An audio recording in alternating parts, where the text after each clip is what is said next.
Hello, welcome to Spirit Groups. We are looking at the wonderful work of Byron Katie. She calls it the work, and it really is a wonderful work. Part of the depth of it is it's a meditation process to look at stuff that comes up for us, to be present to it in a way that helps us see through it to the truth that we're spiritual beings. And so we have this stuff that sort of gets in the way, and the work is about clearing that out so that we can live with a sense of joy and expansiveness in our lives. So to start, I'd like to have you have a get-to-know-you question. So the question I invite you to share with each other is, if you had no limitations, what would you choose to do? So take a moment to share that with everybody in your group. If you had no limitations, what would you choose to do? You can pause the video now.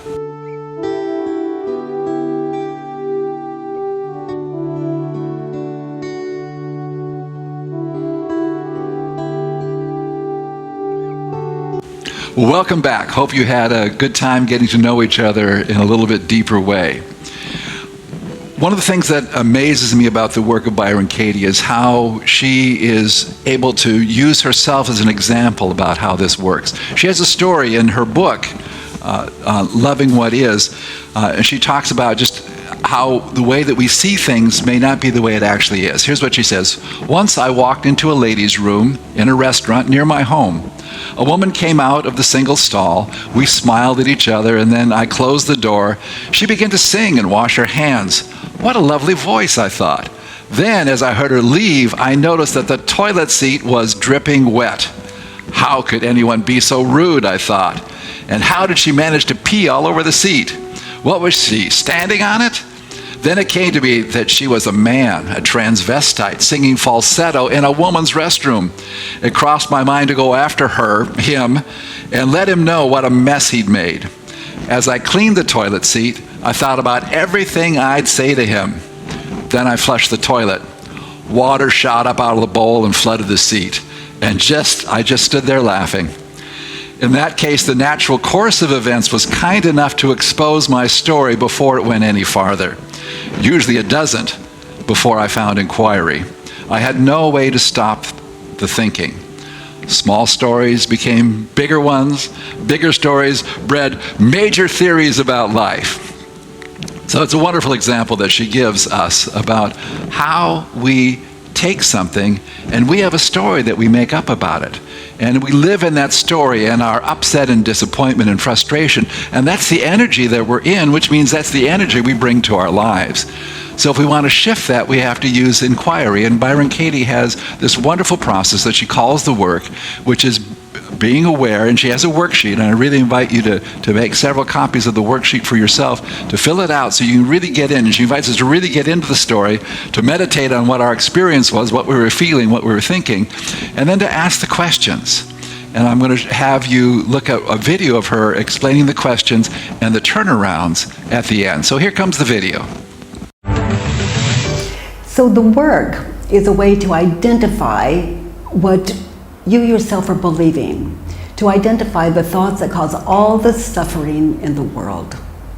For example, you identify a concept or an assumption that you are thinking, believing is causing stress, and you put it up against the following questions. The first question, is it true? Second question, can you absolutely know that it's true, this assumption you're believing? Third question, notice how you react. What happens when you believe that thought, when you're thinking that thought? Fourth question, who would you be without that thought? What would your life be without that thought? So, for example, if you have the thought, he doesn't care about me, and you ask yourself, is it true? He doesn't care about me. Is it true? The work is meditation. It's contemplation. It takes very deep stillness, because what arises to meet that question is pure knowledge, yours. You know, you're the teacher you've been waiting for. And in the stillness, as you wait for that answer within you to meet, is it true? Amazing things happen. In fact, enlightenment happens. So the second question, can you absolutely know that it's true? Let's say your answer to the first question is yes. Yes, it's true. He doesn't care about me. He told me he doesn't care about me. And so the second question, can you absolutely know that it's true? It gives you an opportunity to experience amazing other ways of seeing that same idea. So I invite you to test it and to see how widely and vastly your mind can open just through the experience of that second question. Can you absolutely know that it's true that he doesn't care about you, or whatever concept and assumption you're questioning? So the third question, how do you react when you believe that thought? How do you react? What happens when you think that thought, that he doesn't care about you or she doesn't care about you?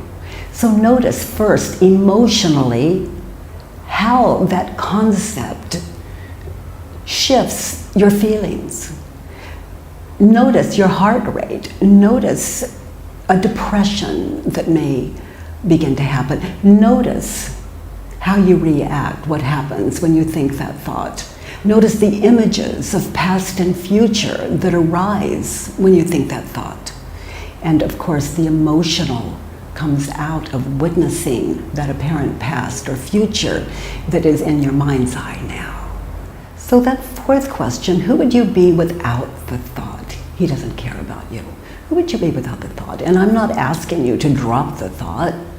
I'm simply asking you to contemplate, to become very still and imagine yourself even with that person. Imagine yourself at the market. Imagine yourself with or without that person, only without the thought, he doesn't care about you. So many of us come to understand very quickly as we experience the answers to these four questions. And the answers, that's where the power is, not in the work, but your answers. So what people begin to notice is that with the thought, that is the cause of all stress and suffering. And without the thought, you cannot suffer.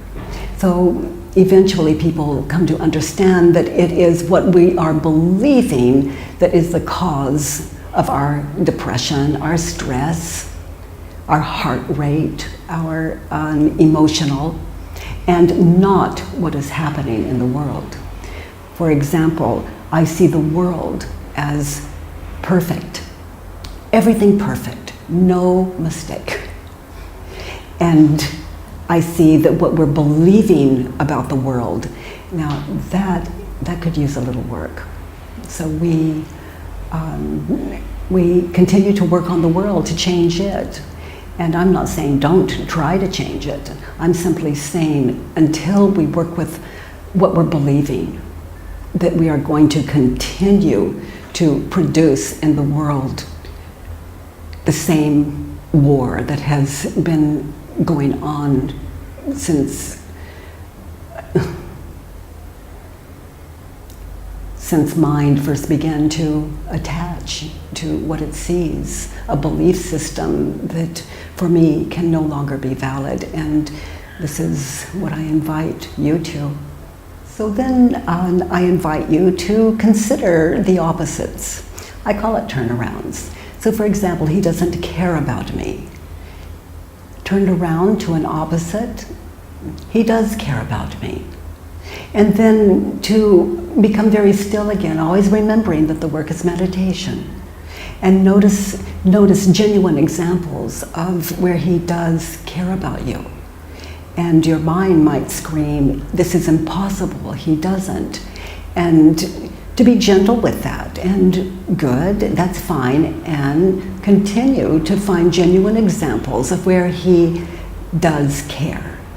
And that's the invitation. Another opposite, he doesn't care about me. Another opposite is, I don't care about him. And that may sound insane, and yet I ask you to find genuine examples to find genuine examples of where you have been uncaring toward him. And then in that, you may even want to apologize and make amends and make it right with yourself and him, if that's what it requires, for you to be right with yourself. Another turnaround, original concept, he doesn't care about me. Another turnaround, I don't care about me. And this can be stunning at first. And I invite you to get very still and to begin to find the genuine examples of where you have not been caring about yourself. And that, you know, I invite you to illuminate yourself just by contacting what is already within you, to allow it to be born through these 4 questions and turnarounds that I call the work. If you consider, after doing the work, you have the thought, let's say, he doesn't care about me, and it could be that you experience humor, and then you begin to notice that it was absurd. And then you begin to notice that what used to cause depression when you had that thought now brings a kind of wonderful amusement to it. So this is the difference between depression and no depression, and I see it as the difference between asleepness and awakeness, or unenlightenment and enlightenment, to just one concept. That's just one concept. And questioning one concept can change what you believe about everything. Here's her simple way of putting what the process is.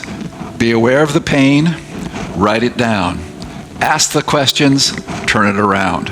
So if we can do this, it again helps us be present to all that energy in a way that helps it dissipate. So we can have that clarity to, again, be the spiritual beings that we're created to be, instead of having all that clutter of energy of mind thought that doesn't work for us. So as we're practicing this, again, the main thing that she really emphasizes is writing it down, because otherwise the mind will play tricks on us. It'll take and create another story out of what's going on, about how things should be different other than they are. And so I invite you to stay with that in your life. One of the things you want to look at is with the book, Loving What Is. If you get the book, I invite you to read it through chapter 4 to be prepared for next week. And I invite you to go to the website. It's thework.com, thework.com. And there's the worksheets you can download. There's a feelings list to help you get in touch with feelings, because we live in a culture that sort of cancels our feelings. And there's a little version of the book on there that you can download for free. There's video dialogues you can watch, and there's also access to an app. Now, Reverend Shara says the app is a little quirky, but it works. So I invite you to look at that. The other thing that's important is support each other in this process, because we all have our stories that we tell that interfere with our spiritual progress. Next week we'll go a little bit deeper, but thanks for being a part of this right now.